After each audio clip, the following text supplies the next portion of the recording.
مولایا صلی وسلم دائما ابدا علی حبیبک خیر الخلق کلہم۔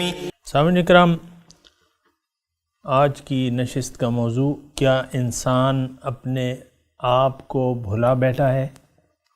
اس کا جواب اثبات میں ہے۔ جی ہاں، آج دنیا کے لوگوں کی ایک بڑی تعداد نے اپنی حقیقت کو بھلا کر زندگی گزار رہی ہے۔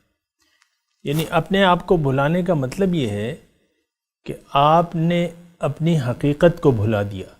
انسان کی حقیقت ظاہر نہیں بلکہ باطن ہے، اور باطن کے لیے اللہ تعالیٰ نے اس کو ظاہر میں بھجوایا ہے۔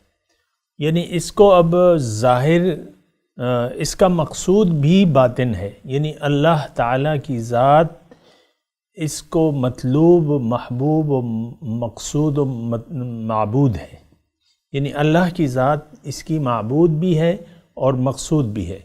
اس کا مقصود اور محبوب دنیا نہیں ہے، جبکہ اس نے اپنے مقصود اور محبوب دنیا کو بنا لیا ہے۔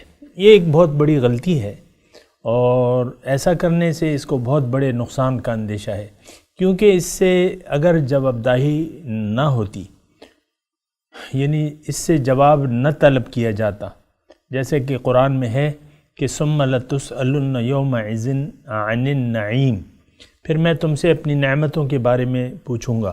اللہ تعالیٰ نے روح کو جب دنیا میں بھجوایا ہے ایک جسم دے کر، اب اس کو اس کام میں جٹ جانا چاہیے، یعنی اپنے آپ کو، اپنی زندگی کو اس کام کے لیے وقف کر دینا چاہیے جس کام کے لیے یہ اس دنیا میں آئی ہے۔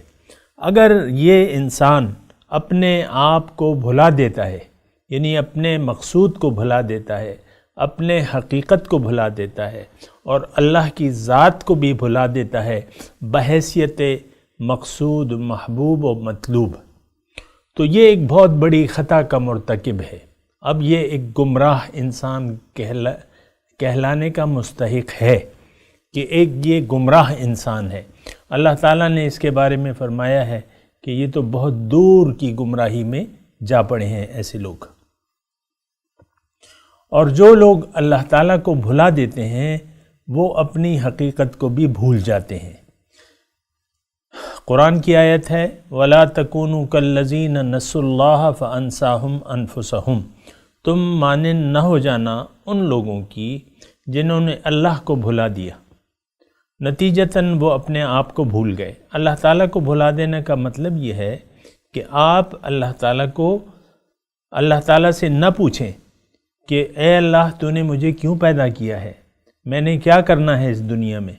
یعنی اللہ سے اگر آپ اپنا رابطہ کاٹ دیں، اس سے کوئی سوال نہ کریں، اس سے کوئی جواب نہ طلب کریں، تو اس کا مطلب یہ ہے کہ آپ نے اپنے اللہ کو بھول کے زندگی گزار رہے ہیں، اور اس کا مطلب یہ ہے کہ آپ نے اپنی حقیقت کو بھی بھلا دیا ہے۔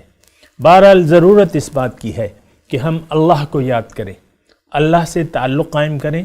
اللہ سے تعلق کتاب اور سنت، یعنی کتاب اور پیغمبر، یہ ذرائع ہیں۔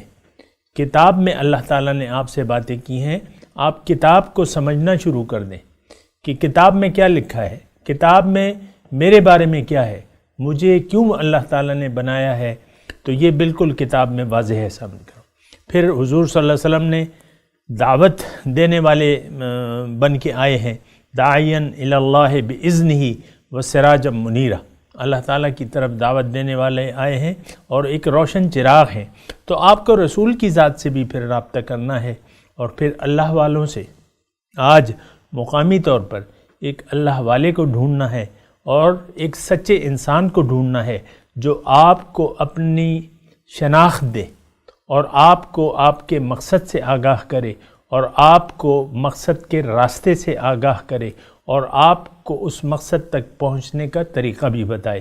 وآخر دعوانا ان الحمد للہ رب العالمین۔